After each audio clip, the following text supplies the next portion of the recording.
They said she was broken. They said she was replaceable. They were wrong.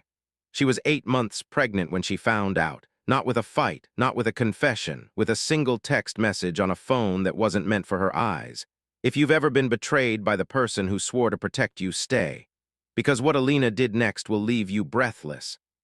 The silence that filled the marble hallway of the Lancaster estate was the kind that follows a death, heavy, absolute, and irreversible.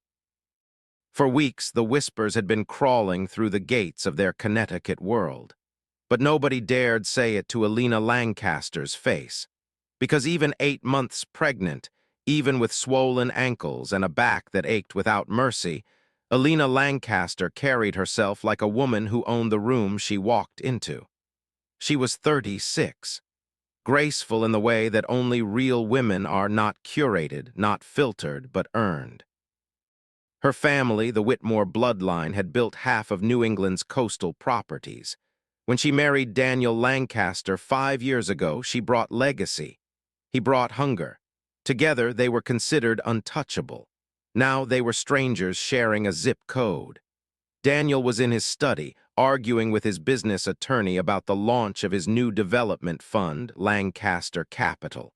He didn't notice when his personal phone buzzed face up on the kitchen counter. Alina, moving slowly across the cold stone floor to refill her glass of water, glanced down. Jade R., the suite is ready at the Biltmore. I told them Mrs. Lancaster. They didn't even blink. See you at 9, baby. Don't keep me waiting this time. Alina stopped breathing. She had known, of course, the way wives always know before they let themselves believe it. The faint perfume on his collar that wasn't hers. The emergency calls that conveniently ran past midnight. The way he'd begun looking through her instead of at her, as if she had already become furniture in a house he was planning to sell. But seeing it in clean, glowing text while carrying his child, that was something else entirely. Daniel walked in, already reaching for his jacket. I have a late dinner with the Brennan group. Don't wait up. You should rest. He didn't look at her stomach. He hadn't in weeks. Of course, Alina said. Her voice was perfectly even. He kissed her forehead, the kind of kiss a man leaves on a woman he's already decided to replace, and walked out. The door clicked shut. Alina stood in the silence of their $4 million estate and felt something happen inside her chest. Not breaking, hardening. She picked up his phone. She knew the passcode, their wedding anniversary. The irony was almost poetic. What she found over the next 2 hours wasn't just an affair. It was a parallel life. Jade Reeves was 26, a real estate photographer turned social media personality with a face made for filters and a talent for timing. Daniel wasn't just sleeping with her.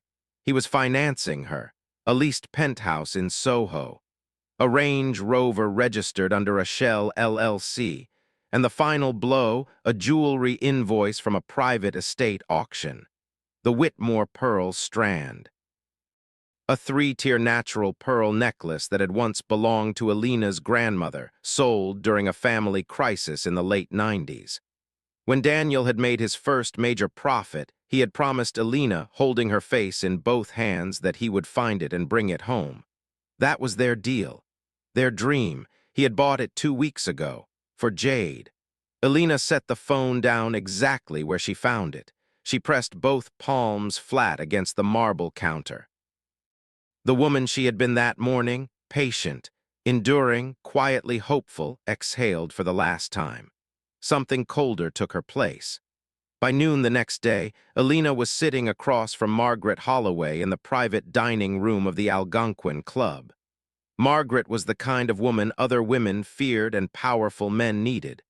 A 60-year-old maven with a contact list that could reorganize the social hierarchy of the Eastern Seaboard before dessert. Alina slid a sealed envelope across the white linen. Margaret opened it.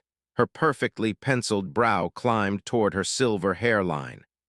Daniel is presenting Lancaster Capital to the investment community at the Whitmore Legacy Gala on Friday, Alina said, her voice as smooth as the pearls she intended to reclaim. Our family's gala, the one my grandfather built. Daniel planned to walk in with her. He told me I was too tired to attend. He told you 8 months pregnant not to come to your own family's event. Margaret set down her tea. Darling, that is not stupidity, that is a death wish. He's forgotten who gave him the room to stand in, Elena said. I want to remind him publicly, finally. Margaret leaned forward the way a chess grandmaster does when the board finally makes sense. Tell me everything. Elena opened her leather folio. The plan was already written. First, the financials. Her attorney, Preston Cole, had spent 48 hours untangling Elena's family trust from Daniel's capital fund. The Lancaster Capital launch was built on a foundational loan from the Whitmore Estate Trust, a loan with a covenant Elena had insisted on during their partnership agreement, triggered by any act of executive misconduct or financial misrepresentation. Purchasing a family heirloom using fund assets and registering it as a client entertainment expense qualified on both counts. You're going to collapse his launch, Margaret said. That's for Monday, Elena replied. Friday is about something different. Friday is about the truth wearing a beautiful dress. The Whitmore Legacy Gala was held annually at the Whitmore Grand Hotel, a property Elena's family had owned since 1958. The ballroom was breathtaking. Ivory orchids, crystal chandeliers, the most influential names in Connecticut and New York filling every gilded chair. Daniel arrived at 8:40 p.m. hand in hand with Jade Reeves. She wore a backless scarlet gown slashed to the hip and resting against her bare collarbone, shimmering with an almost defiant oceanic glow, were the Whitmore pearls. Ready, Daniel murmured into her hair, surveying the room like a man who believed he had already won. Everyone's watching, Jade whispered, smiling. They were. But not for the reason either of them imagined. Because at the top of the Grand East staircase, the staircase reserved exclusively for the Whitmore family, the double doors opened, and Elena Lancaster walked in. She was dressed in a gown of deep midnight blue silk, hand-stitched by a designer who owed her a decade-old favor. The fabric moved like water. Her dark hair was swept back, severe and deliberate, exposing the clean column of her neck. She wore no necklace. She didn't need one. What she wore instead was the undeniable, terrifying authority of a woman who had spent 5 years being underestimated and had finally decided to stop pretending she didn't notice. Her stomach was round and visible. She didn't hide it. She carried it like armor. The ballroom went silent. Every head turned. The orchestra faded. Flashbulbs that had been aimed at Daniel and Jade swiveled like compass needles toward magnetic north. Jade's smile faltered. Her hand flew instinctively to the pearls at her throat. Daniel's face turned the color of ash. Elena descended the staircase without hurrying. She greeted the foundation chairman, kissed the mayor's wife on the cheek, and accepted a glass of sparkling water with the composure of a woman hosting her own coronation. Because she was. When Daniel finally forced his way through the crowd toward her, his jaw was tight and his eyes were wild. "What are you doing here?" he hissed. "You said you were resting." "I said, of course," Elena replied pleasantly. "I never agreed to rest." He grabbed her elbow. "Serena, Elena," she corrected him, pulling her arm free with a precise, quiet finality that made 2 nearby board members look away in discomfort. She let her gaze travel slowly, deliberately to Jade. She didn't glare, she observed, the way a sculptor assesses a crack in someone else's work. "She's wearing my grandmother's pearls," Elena said softly, not a question, not an accusation. A statement of record. "Elena, don't make a scene. Daniel." Her voice dropped to something almost gentle. "I am 8 months pregnant with your child. I found Jade's text on your phone. I found the invoice for the pearls. And I found the LLC you used to hide the fund transfer." She tilted her head. "I am not making a scene. I am finishing one." Before he could respond, Margaret Holloway's voice rang through the ballroom like a cathedral bell. "Ladies and gentlemen, before we open the evening's auction, I'd like to draw attention to a very special piece of jewelry in the room tonight. Those of you who knew Elena Whitmore will recognize the 3-tier natural pearl strand currently being worn at table 12. A spotlight bloomed over Jade Reeves like an indictment. Jade froze. The pearls caught the light and seemed to glow with a centuries-old, immovable dignity that had nothing to do with the woman wearing them. The silence lasted 4 full seconds. Then came the murmurs, then the gasps. Is that the Whitmore Strand? At their own gala? Who brought her here? Daniel's entire public persona dissolved in real time. Every investor, every board member, every potential partner he had spent months courting was watching. And what they saw was a man who had stolen from his own family trust to drape his mistress in his pregnant wife's inheritance. No amount of charm recovers from that, not in a room like this. Elena turned to Daniel one final time. Preston filed the covenant breach this afternoon, she said quietly just for him.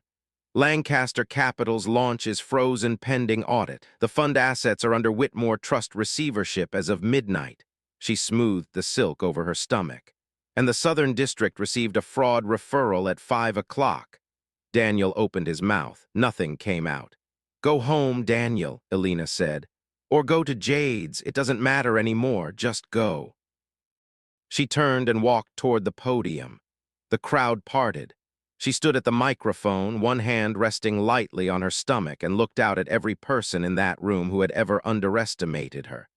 Good evening. My family built this foundation on a single belief that integrity is the only currency that compounds. Tonight, the Whitmore Estate Trust is proud to announce a full restructuring of our investment portfolio, beginning with a reinvestment into ventures led by women. Thank you. Let the auction begin. The applause shook the chandeliers. By Monday morning, the story had spread to every financial desk in Manhattan. Lancaster Capital's launch was suspended. The fraud referral triggered a federal review. Daniel's key investors quietly walked away before the week was out. Jade Reeves posted an apology video to her followers at 2 a.m. that Sunday. She had taken the pearls off before she even reached the parking lot of the Whitmore Grand. She left them in a coat check envelope addressed to Elena. 3 weeks later, Elena gave birth to a daughter. She named her Elena. The real Whitmore pearl strand, the one Daniel had purchased and given to Jade, had been authenticated by a private gemologist the morning after the gala. It was genuine. It was also, as of that Monday, legally the property of the Whitmore Estate Trust, reclaimed as a misappropriated asset. Daniel never asked for it back. He had bigger problems.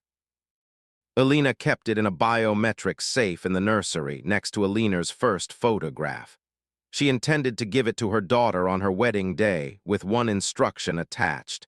Never let anyone make you feel like a visitor in your own life. Elena didn't fight for her marriage. She fought for her worth, and she won. She didn't scream. She didn't beg. She built a case, dressed in armor, walked into that room 8 months pregnant, and reminded every person there who had laid the foundation they were standing on. If this story hit something in your chest, if you've ever stayed silent when you should have stood up, comment the word ELEANOR below. I read every single one. And if you know someone who needs to hear that betrayal is not the end of their story, share this with them right now. Subscribe if you're new. More stories like this every week. You found your people.